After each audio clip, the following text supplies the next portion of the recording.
আসসালামু আলাইকুম। মমতা রেসিপির ধারাবাহিক টিউটোরিয়ালে সবাইকে স্বাগত জানাই। তো শুরু করছি নতুন আজকের আরেক ভিডিও।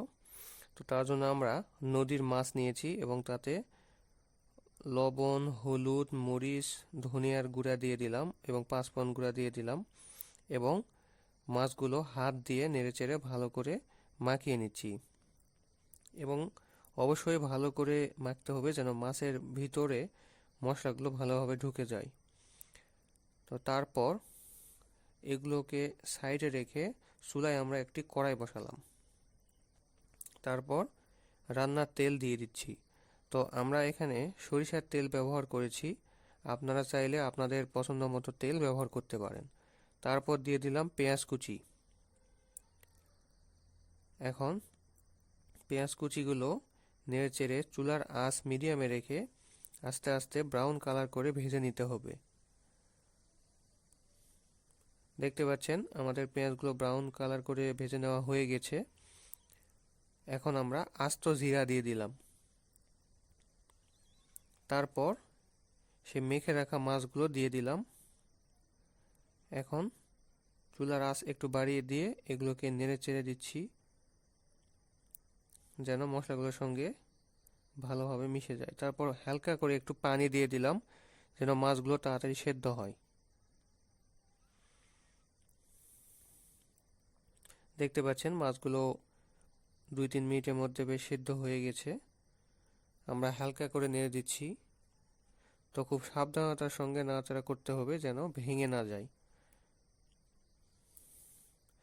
তারপর মাছগুলো সাইডে রেখে আবারও একটি কড়াই বসালাম এবং রান্নার তেল দিয়ে দিচ্ছি।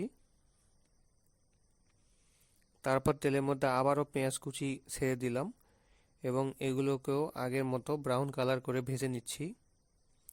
দেখতে পাচ্ছেন আমাদের পেঁয়াজগুলো ভেজে নেওয়া শেষ। সেমভাবে আবার আস্ত জিরা দিয়ে দিলাম এবং এগুলোকে একটু নেড়েচেড়ে ভেজে নিলাম। তারপর হাফ কাপ পরিমাণ পানি দিয়ে দিলাম এবং একটু নেড়েচেড়ে দিলাম। এখন আমরা মশলাগুলো এখানে দিয়ে দেব। তো আমরা চুলার আঁচ মিডিয়ামে রেখে দিলাম এবং প্রথমে মরিচ গুঁড়া দিয়ে দিলাম পরিমাণ মতো। আপনারা আপনাদের পরিমাণ বুঝে ব্যবহার করবেন। তারপর লবণ দিয়ে দিলাম পরিমাণ মতো।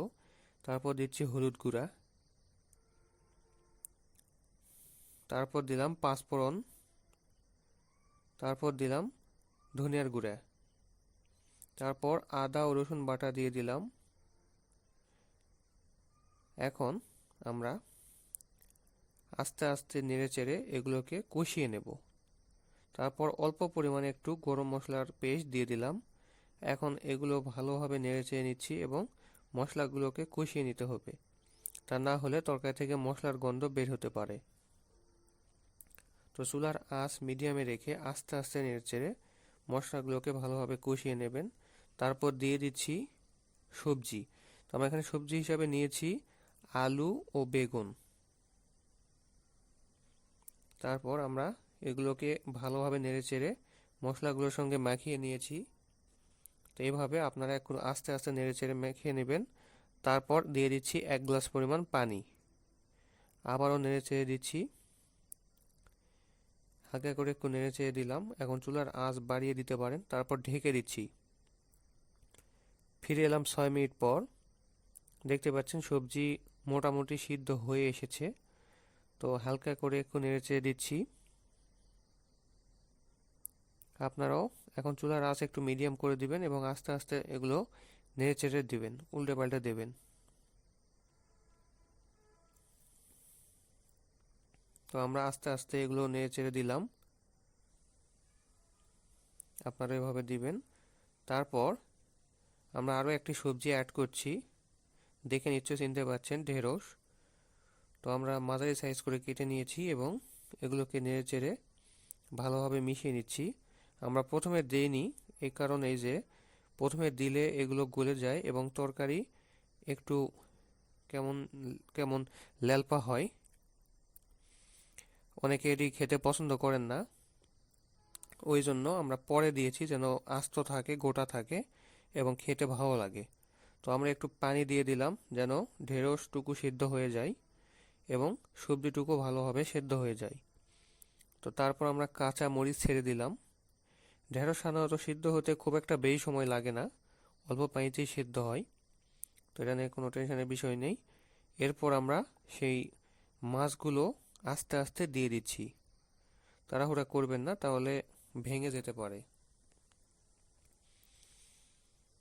তো আমরা আজকে ট্যাংরা মাছ নিয়েছি এবং নদীর বাটা মাছ নিয়েছি। আপনারা চাইলে অন্য মাছ দিয়েও এই তরকারিটি রান্না করতে পারেন। তো আমরা নদীর মাছ যেহেতু এনেছে সেহেতু নদীর মাছ দিয়ে ভিডিওটি করলাম। তারপর ঢাকনা দিয়ে ঢেকে দিচ্ছি 5 মিনিটের জন্য। আবারও ফিরে এলাম 5 মিনিট পর। এবার দেখতে পাচ্ছেন তরকারি সম্পূর্ণ সেদ্ধ হয়ে গেছে এবং তরকারিটাও প্রায় রান্না শেষ হয়ে এসেছে। তো যেহেতু মাছ দেওয়া আছে, খুব জোরে নাড়াচাড়া করা যাবে না। এখন আমরা আস্তে ধীরে একটু নেড়ে দিলাম। এখন আপনারা চাইলে লবণ চেক করতে পারেন। তো যেহেতু আমাদের ঠিক আছে, আমরা তরকারিতে একটু ভালো ফ্লেভার বের হওয়ার জন্য একটু ভাজা জিরার গুঁড়া ছিটিয়ে দিলাম। এতে তরকারি থেকে একটি সুন্দর সেন্ট বা ফ্লেভার বের হয়। তো আমাদের রান্নাটি মোটামুটি শেষ।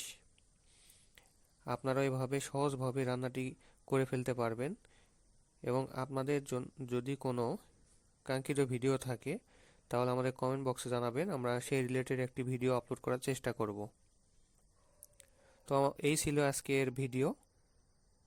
রান্নাটি দেখে নিশ্চয়ই বুঝতে পারছেন কত সুন্দর হয়েছে। তো পরবর্তী ভিডিও দেখার জন্য আমন্ত্রণ জানিয়ে আজকের ভিডিওটি এখানেই শেষ করলাম। আল্লাহ হাফেজ।